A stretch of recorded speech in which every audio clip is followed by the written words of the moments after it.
Yo, you trying to learn how to mix some R&B vocals using stock plugins in Logic Pro? Let's get right into it. And you can start off by using some pitch correction. So I'm going to apply pitch correction directly on the track. So we're going to go to pitch correction. So we're going to change this to major scale, and then we're going to change this to F sharp because that's the key that we're in for this particular track. So let's solo the vocals. You ain't tell me you would go this far. Tell me you would be this hard. And how was I supposed to know?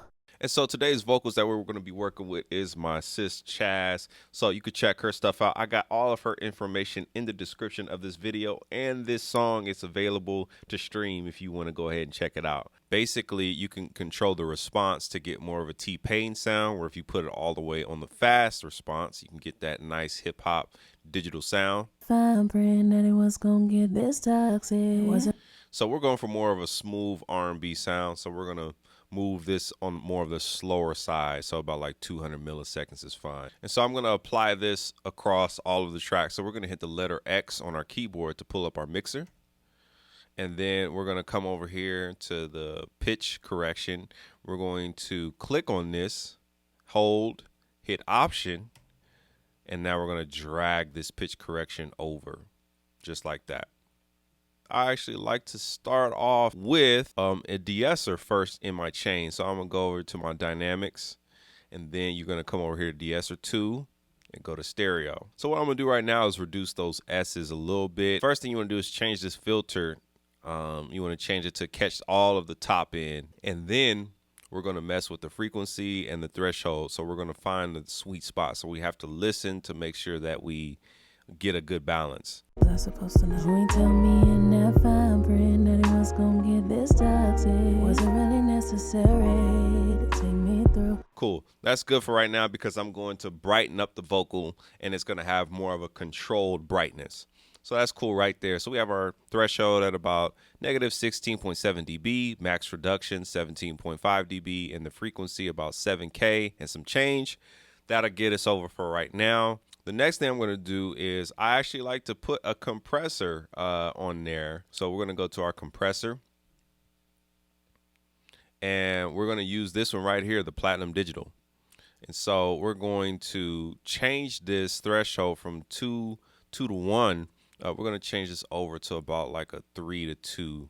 So we're going to start here, and let's start compressing. I supposed to know. You ain't tell me in that fine print that it was gonna get this toxic. Was it really necessary to take me through all that you took me to, the place you took me through? So we got our mild compression. Now we can start adding some clarity. So we're going to pull up our EQ.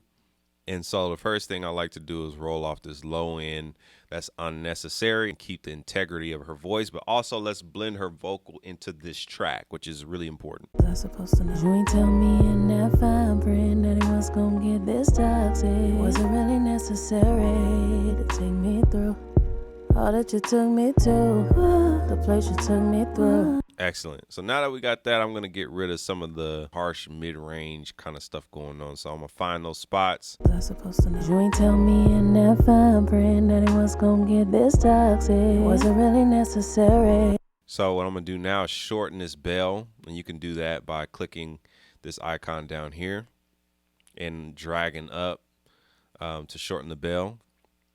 Or you can have it wide, but let's shorten this, and we're just gonna do some cleaning. I supposed to know. You ain't tell me in that fine print that it was gonna get this toxic. Was it really necessary to take me through? I supposed to know. You ain't tell me in that fine print that it was gonna get this toxic. Was it really necessary to take me through? Okay, now we got some clarity, which is really good.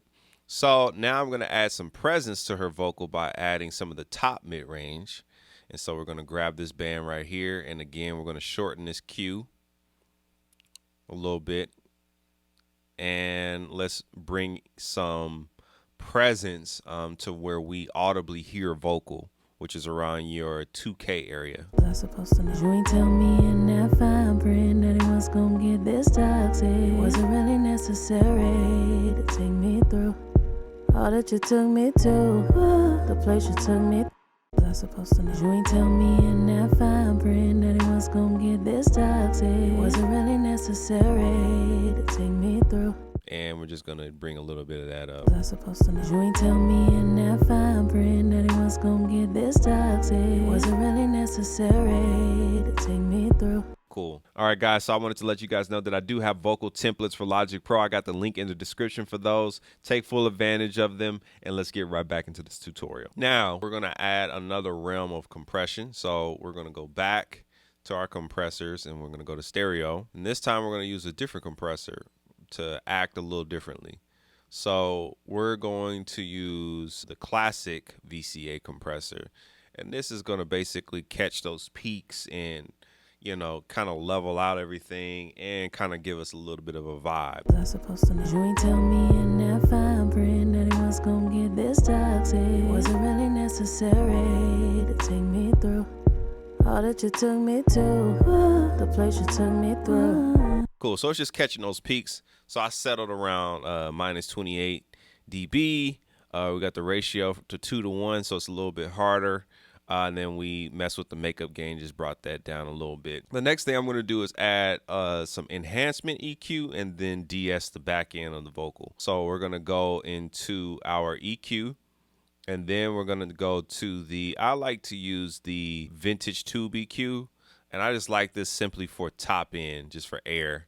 So I'm going to exaggerate it. I'm going to bring this up to about like 14 or 15K. I'm supposed to know. You ain't tell me in that fine print that it was gonna get this toxic. Was it really necessary? Okay, that's what we're adding. So we're gonna bring this down. I'm supposed to know. You ain't tell me in that fine print that it was gonna get this toxic. Was it really necessary? So I like that. That's sitting pretty cool to me. Now what we're going to do is add another de-esser. So we're basically going to come over to our bus right here. Boom. And now we have two de-essers.